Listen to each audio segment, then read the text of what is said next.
G'day, welcome to the channel. So doing a little bit of renovating here and decided to whack a fireplace in. Something for the fire to sit on and maybe a wood thing next to it. So let's get stuck into it. Very rough, just sat these down. Figure I'll try and get the same distance on both sides. I'll have a little bit of overhang sort of there. And I'll build two frames, one at the top, one at the bottom. Pack this end to compensate for the floor being out, and all going well, should be level. I'll just go cut it all and whack one together and see what it looks like. That's the downside of using, upscale timber and all the rest of it is I have to remove all these nails from everywhere, which is, joy. And you've got pieces like this that are stuck in from wherever it was in someone's house, and fun.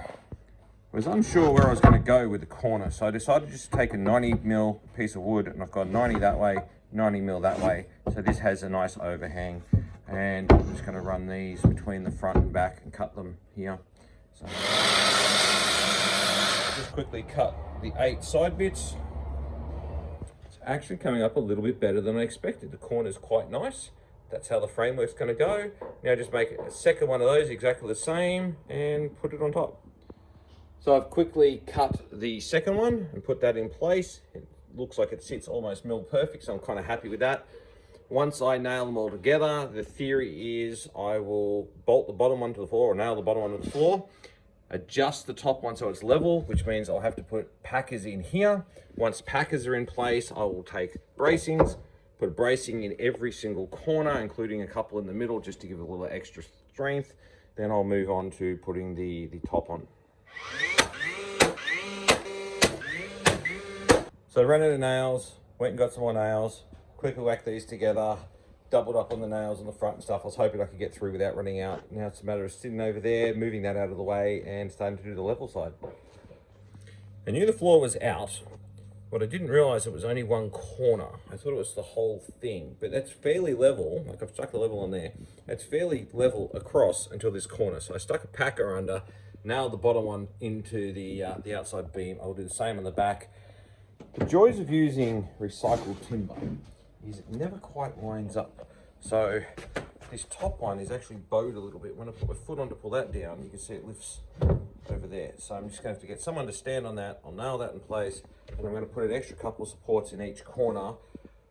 Sticking with tradition, I went and got a busted piece of offcut, and I'm figuring I'm just going to use a pencil or something on a block of wood the same height as that, run it across, and then jigsaw it, and then the front will match the curvature of the floor and the top will fit nice and snugly level on. I think one of the biggest things our parents can hand down is their dodgy old tools. And Dad, I love your old tools, still using them all these years later. All right, so I've got that at 40 above and that at 40 above. So I figure what I'll do is when I cut across this bottom bit, that gives me one cut instead of two. And in theory, all I have to do is stick the texture on here and run this along, and that will give me one cut. So the old measure twice thing, cut once, really smart. That top line is where I thought I had to cut, but then I adjusted this up and that went up to 40, and I realized I needed to be 40 lower. Couldn't find my other saw, so I ended up just doing it with that, which was fun, doing a curved line with a circular saw. But moment of truth. That follows the ground perfectly. Nice. I almost didn't show the top. That's how the top came up. Like you can see it's almost spot on right the way along. So that was good. So I only had to do the one cut. Boards in, there's almost no gap anywhere around it on anything.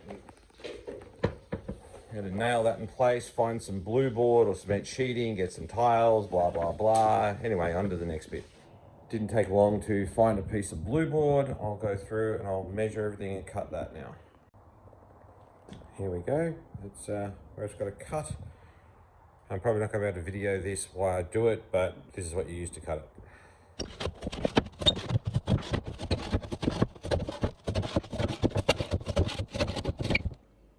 This is what it's looking like with it sitting there. I'll go through. I'll screw it down. I'm going to put some glue under it just to make sure it holds. Now, some people might not know the difference between a plaster screw and a blue board screw, and they look almost identical. You can see these little ridges. When you put this in, it kind of rips apart the blue board and allows you to countersink it really easily.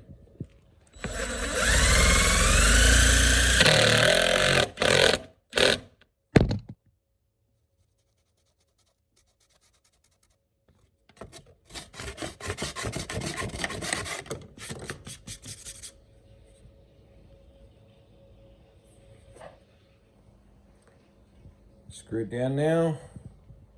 Okay, so we found these. This is what we're going to put down. So we got these ones home. Let's open them, lay them out, see what they look like. Trying to work out what the smart option is of doing this. And I was thinking, if I put this on first, I set a tile to figure out where the tile's going to be, screw this across the front, the same as I've done on my other bench. This will hopefully give me the right height going across here. I'll try and cut this, we'll see how we do, on a 45 to match this up and do the same that way. After this is screwed on, then I was going to glue the tiles down, all the rest of it, except I don't know how high the grout, what's it called, tile adhesive is going to be. So I may have to allow a little tiny bit. Everything's looking like, if I can get this under there, I'm going to make the bottom perfectly level with this and just hope that it's right. So doing that first. So I've gone through, bought a aluminium blade so I can cut things some time ago for a completely different project. Gone through, started cutting these. Where is it? It's got to go here. So I'll slice that. What are you looking at? Go back to the padding. Although I didn't bother showing this on film, basically I went through and I measured 20 centimeters apart, and I've just drilled them. I actually used these self-tappers to drill them. About to whack that on the front.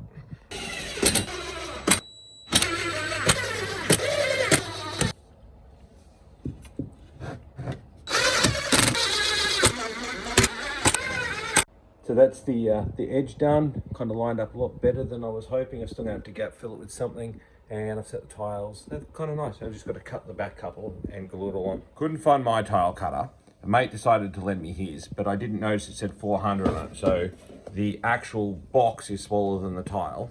Luckily enough, I've got another mate who has a really big tile cutter, so he's lent me that.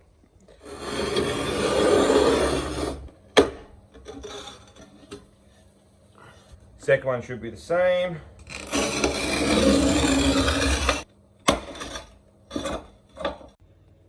So that's the one I just cut and broke, which doesn't really worry me, because as long as I only break the one, this is already cut one way. I just need to cut that to be the corner, which I had to do anyway. So at this point, not so bad, as long as that's the only break I make.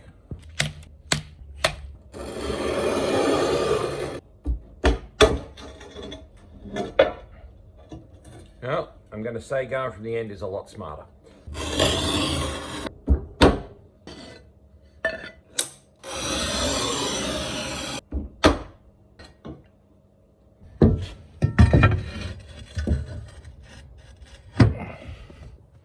So there we are, it's all in place. I wish I had paid a little bit more attention to the directions that the pattern ran. I mean, you're not going to see the ones at the back because fireplace are going to be in the way anyway. But still, future, I just got to be more mindful of stuff like that. Now to mix up the tile adhesive and stick them down. So off we go back to the hardware store again. There are so many different tile adhesives, but we're going to go with that one, I reckon. It's not a bad price, it should do the job. I've removed the tiles, I've got it all ready to go. I've got my tile adhesive and some water and a little thingy to spread it all out. So let's get stuck into this. Now, there are lots of videos on how to do this. Mine is definitely not going to be one of them. Well, I really have no idea what I'm doing when it comes to this, because all of what I just mixed up looks like it's just going to do those two tiles on the end. I think I'm happy with that. The edges are kind of straight. I've got the gap that I wanted, and more importantly, this, I managed to judge that pretty good, which was nice. So the heights are going to be good. I have to mix up more of this adhesive and drop the other ones. Mixed, glued, dropping. Now, they're down, they're level. It's messy as hell, so I'm gonna have to go get a cloth, wipe it up, give it a bit of time to set. Taking the adhesive off the tiles that stops them from sliding when they're in the box. I've wiped it all down. I'm pretty wrapped with that at this point. Surprise, surprise, back to the hardware. There are so many different grouts, but anyway, we're gonna go with this brand. Grabbing a gunmetal grey should go well with the tiles.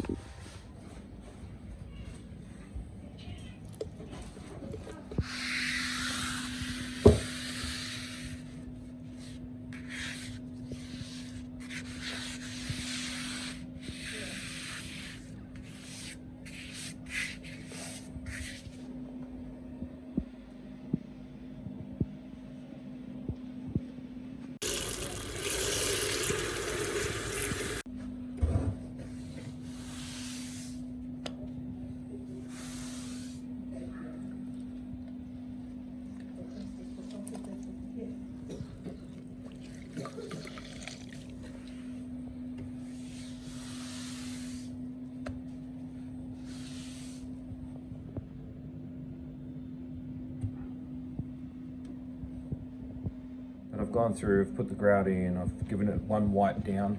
I'm about to go through and give it another one. And I'm going to put that in the done pile, but I need to go through and use silicone around the back just so it's a little more flexible in the grout.